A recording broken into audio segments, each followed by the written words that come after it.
Master ఈకే వ్రాసిన క్రీడామయుడు గ్రంథంలో 8th chapter వివరంగా చెప్పుకుంటూ ఉన్నాము. ఆషాఢమాసపు అమావాస్య రోజు రాత్రి 2వ జాములో శ్మశానానికి దగ్గరగా లోకాయతుడు ఒక మర్రి చెట్టు కింద ఒక్కడే కూర్చొని ఆలోచించుకుంటూ ఉన్నాడు. పక్కనే ఎక్కువ లోతుగా లేని గండకీ నది ప్రవాహం గలగల శబ్దం చేస్తూ ఉన్నది. అంటే ఎక్కువ లోతు లేకపోతే గలగల చప్పుడు ఎక్కువ అవుతుంది.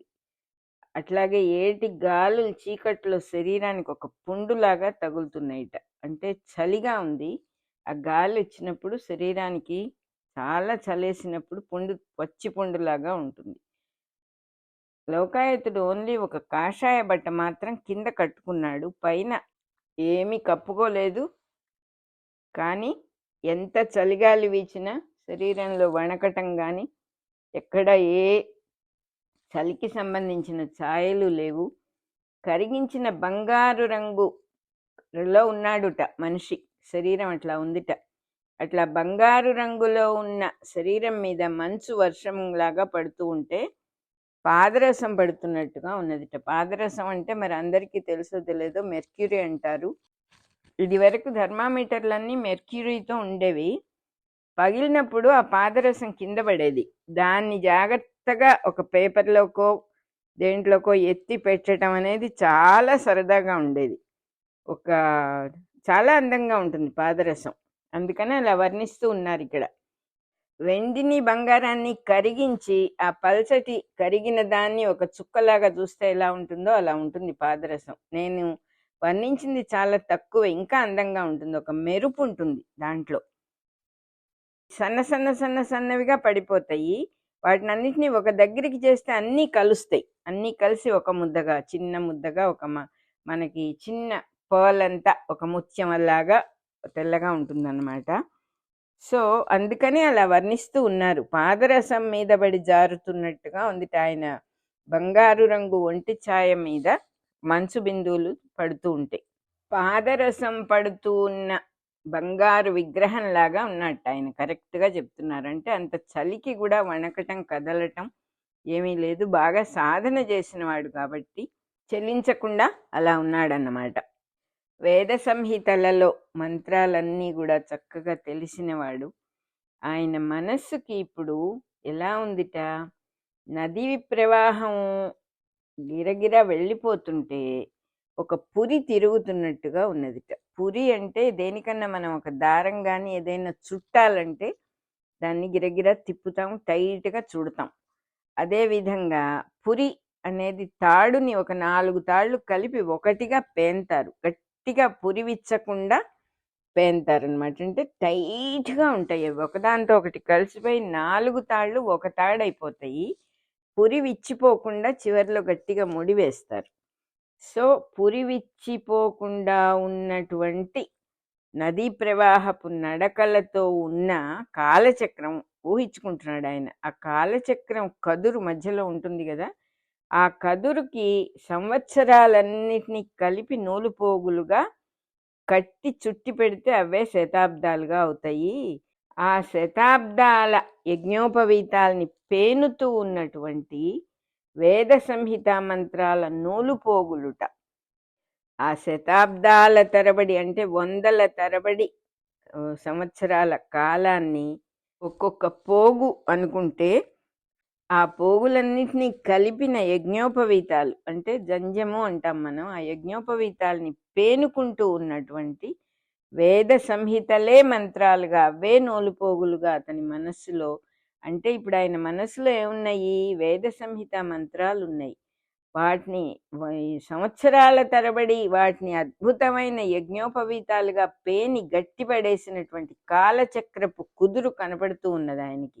ఇన్ని సంవత్సరాల నుంచి ఆ వేదాలు ఎంత గట్టిగా శతాబ్దాల రూపంతో అట్లా గట్టిగా బ్రహ్మముడులుగా ఉన్నాయి అతని మనసులో. ఆ మంత్రాల నూలుపోగులన్నీ మనస్సులో చక్కగా చుట్టబడి బ్రహ్మముడులైపోయినాయి. కానీ తన జీవితంలో విధి సహకరించకుండా ఉన్నందువల్ల, అంటే విధి ఎదురు తిరిగింది అనొచ్చు, దుర్విధి అంటున్నారు ఆయన. ఆ కదురు వెనక్కి తిప్పబడుతోంది. ఒక తాడు పేనినప్పుడు పురి గట్టిగా ఉంటుంది అని చెప్పుకున్నాం. ఆ కదుర్ని వెనక్కి తిప్పినప్పుడు, ఆ తాడుని మళ్ళీ అండూ చేసినప్పుడు, ఆ పురిని అండూ చేసినప్పుడు దేనికది ఎన్ని తాళ్ళున్నాయో అన్ని తాళ్ళు విడివిడి అయిపోతాయి. అలా జరుగుతున్నట్టుగా అనిపించింది ఆయనకి. ఆ కదురు వెనక్కి తిరుగుతూ ఉన్నట్లు, ఆ గట్టిగా వేసుకున్నటువంటి యజ్ఞోపవీతాల బ్రహ్మ ముడులన్నీ కూడా తెగిపోతూ ఉన్నట్టు, పూర్వం తనకు తెలిసిన వేద విద్య అంతా కూడా పురివిచ్చినట్టు విచ్చిపోతూ ఉంటే ఏమి చెయ్యలేనటువంటి పరిస్థితుల్లో ఉన్నట్టుగా అనిపించింది తనకి. వేద విద్య తనకు నేర్పిన నేపాళ గురువులు ఏమో సిద్ధి పొంది చాలా కాలమైంది, వెళ్ళిపోయారు వాళ్ళు శరీరాలను వదిలేసి. బ్రహ్మచారిగా వేద అధ్యయనం చేసి ఆ గురువుల ఇష్టంతోనే వాళ్ళ సమ్మతితోనే తంత్ర విద్యను కూడా ఎంతో ఆశతో చండకౌశికుడి దగ్గర నేర్చుకున్నాను. అధర్వణ మంత్రాలకు ప్రయోగం ఎలా చెయ్యాలి అనే మర్మాలన్నీ విప్పి చెప్పినప్పుడల్లా చండకౌశికుడు అడుగడుగున నన్ను హెచ్చరిస్తూనే ఉన్నాడు, నా ప్రవర్తనని శంకిస్తూ ఉన్నాడు. ఎందుకంటే నువ్వు వేద ధర్మాన్ని రక్షిస్తావా, నువ్వు యవనులతో చేరవు కదా, వేద ధర్మాన్ని రక్షించటమే నీ ధ్యేయం, ఇలా చెప్తూనే ఉన్నాడు ఆయన ప్రతిసారి. దేన్ని ఉపదేశించాలన్నా కూడా ముందు వేద ధర్మ రక్షణ గురించి ఇంకొకసారి నొక్కి నూరి పోసి అప్పుడు దాన్ని ఉపదేశించేవాడు. అతడు కూడా సిద్ధి పొందాడు. తను సంపాదించుకున్న శరీరం గట్టి వజ్రకాయం. ఇప్పుడు తన గురువుల సహాయంతో ఈ అన్ని రకాల సాధనలు చేసి శరీరాన్ని ఒక వజ్రంలాగా చేసుకున్నాడు ఆయన. వజ్రం అంటే గట్టిది, దాన్ని ఎదురులేనటువంటి స్థితికి తన శరీరాన్ని, అలాగే దీర్ఘాయువు అంటే ఎంతో కాలం బతకడం అనేటటువంటి ప్రాసెస్ అంతా చేసుకున్నాడు తనకు తను. కానీ దానికి ఇప్పుడు ఏమిటి ఉపయోగము అని అతనికి మనసులో ప్రశ్న వచ్చిందనమాట. ఎంతో గట్టి శరీరం ఉంది, నాకన్నీ తెలుసు, కానీ ఏమీ చెయ్యలేని పరిస్థితుల్లో ఉన్నాడు. కాబట్టే అన్ని వేదాలతో సంబంధించిన నూలుపోగులన్నీ యజ్ఞోపవీతాలన్నీ వెనక్కి తిరిగి పురి ఊడిపోతూ ఉన్న ఫీలింగ్ అందుకని ఆయనకి వచ్చిందన్నమాట. జరాసంధుణ్ణి ఆశ్రయించటం అనేది సరైన పద్ధతి కాదు, అంత ధైర్యం కూడా లేదు, నాకు సామర్థ్యం లేదు. కంసుడిని ఆశ్రయిద్దామంటే వాడేమో క్షుద్రుడు, వాడి సోదరుడు కేసిని అసలు వాడు ఇంకొకళ్ళని ఆశ్రయించేవాడే కానీ ఆశ్రయం ఇచ్చేవాడు కాదు. వాడికే గతి లేక యవనుల పంచం చేరాడు. ధృతరాష్ట్రుడి దగ్గరికి వెళ్దామంటే ధృతరాష్ట్రుడి కొలువు దీపం లేని చీకటి దివాణం అయిపోయింది.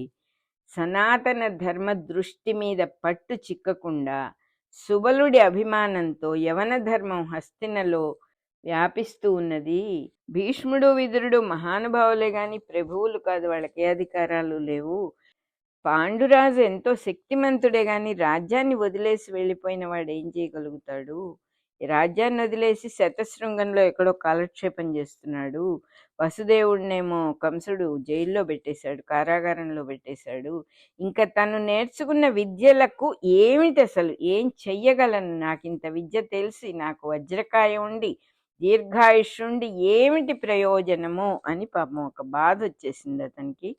ఈ యవనులంతా కూడా విజృంభణ స్థితిలో ఉన్నారు, నన్ను పిలుస్తున్నారు, వాళ్ళ పంచన చేరానంటే నేను గురుద్రోహం చేసినట్టేను, ఏ సందేహం లేదు. నా గురువుగారు నా దగ్గర మాట తీసుకున్నారు.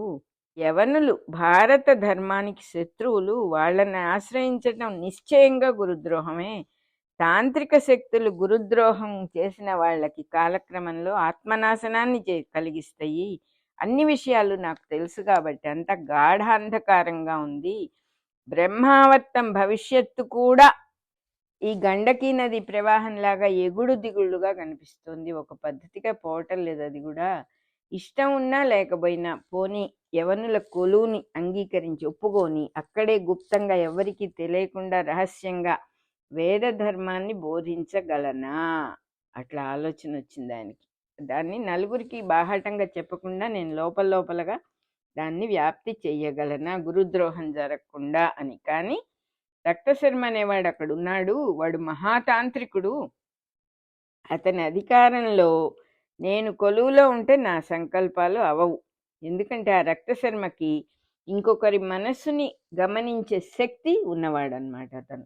అవతల వాళ్ళ మనస్సులో ఏం జరుగుతుందో పట్టేయగలడు. అతనికి ఆ శక్తి ఉంది కాబట్టే యవనులు పిలుచుకెళ్ళి దగ్గర పెట్టుకున్నారు.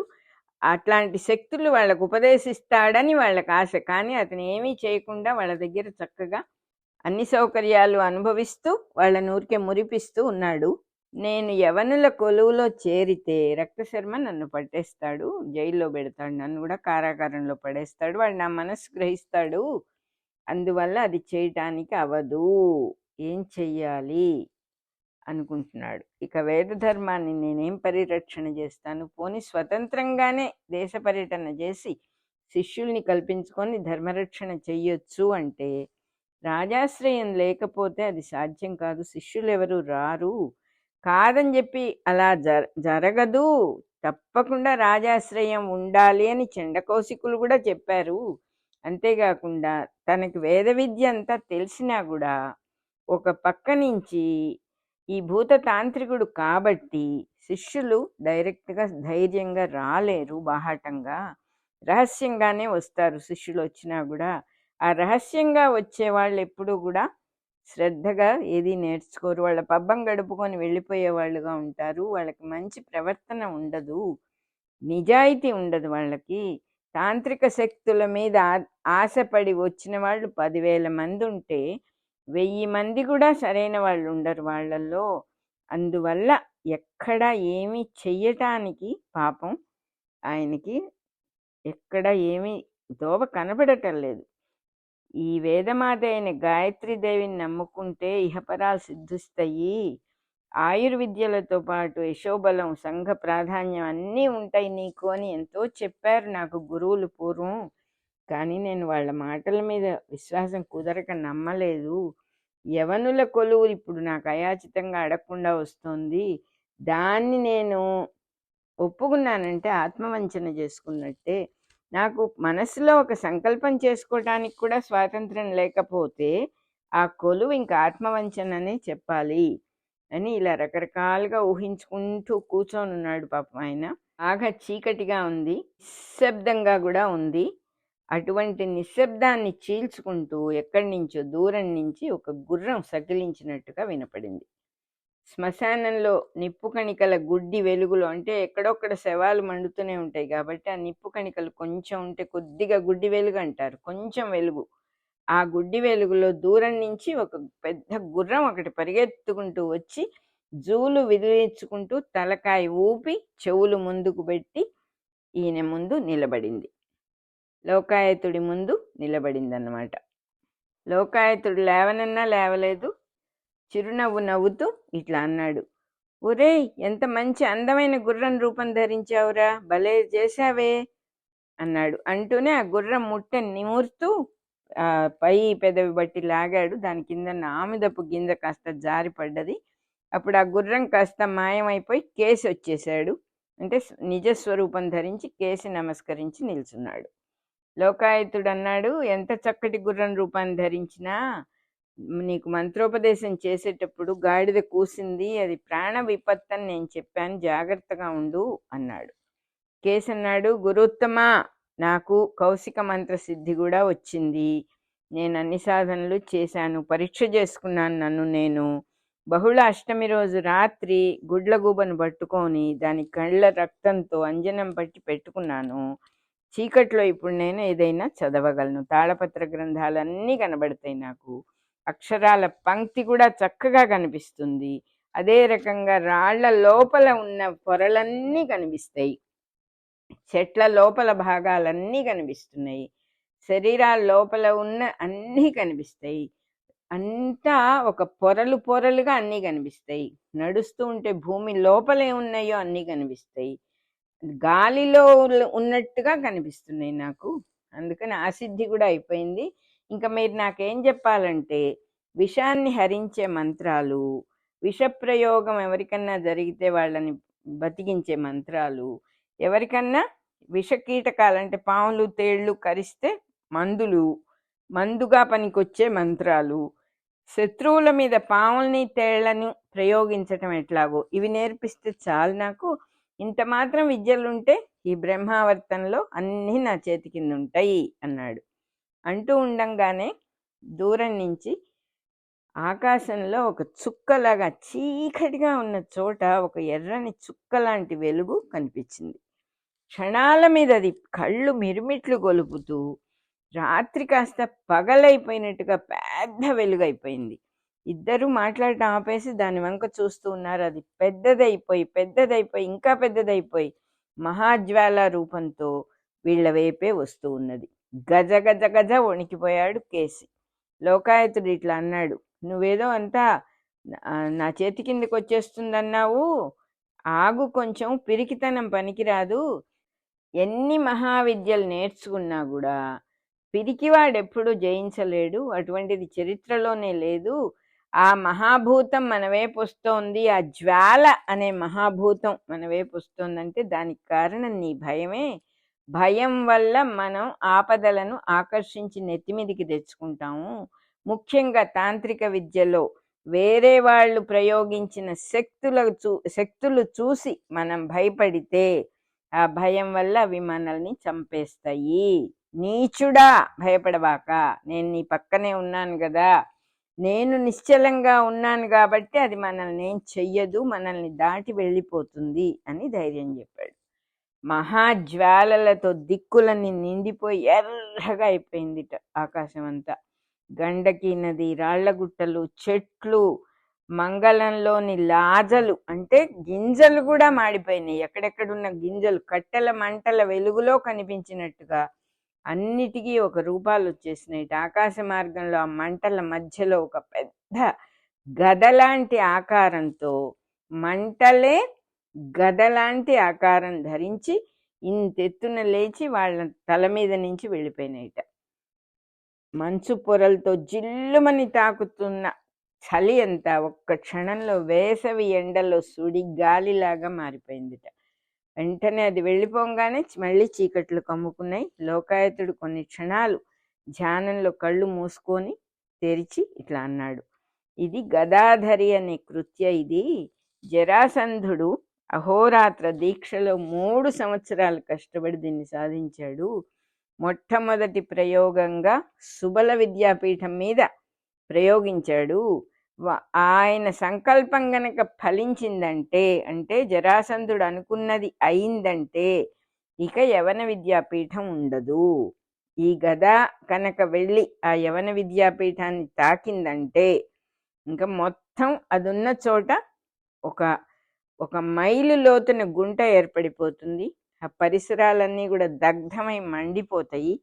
ఆ గుంటలో నీళ్లల్లో మొత్తం పడి కరిగిపోతుంది. విద్యాపీఠమే ఉండదు. మరి యవనులు చాలా గొప్పవాళ్ళు అంటున్నావు, వీళ్ళ భవిష్యత్తు ఎట్లా ఉందో తెలియదు. యవనులు మిగిలారంటే జరాసంధుడు ఓడిపోయినట్లు, యవనులు పోయారంటే చండకౌశికులు జయించినట్లు. దీని పరిణామాన్ని అంటే ఈ మార్పు ఎలా జరుగుతుందో కాలపురుషుడు నిర్ణయించాలి, కాలమే నిర్ణయించాలి ఇది ఎలా జరుగుతుందో. అప్పుడే నాకు కూడా నా కర్తవ్యం ఏదో తెలుస్తుంది అని అన్నాడు లోకాయతుడు. క్రీడామయుడు గ్రంథంలో 8th చాప్టర్ అయిపోయింది.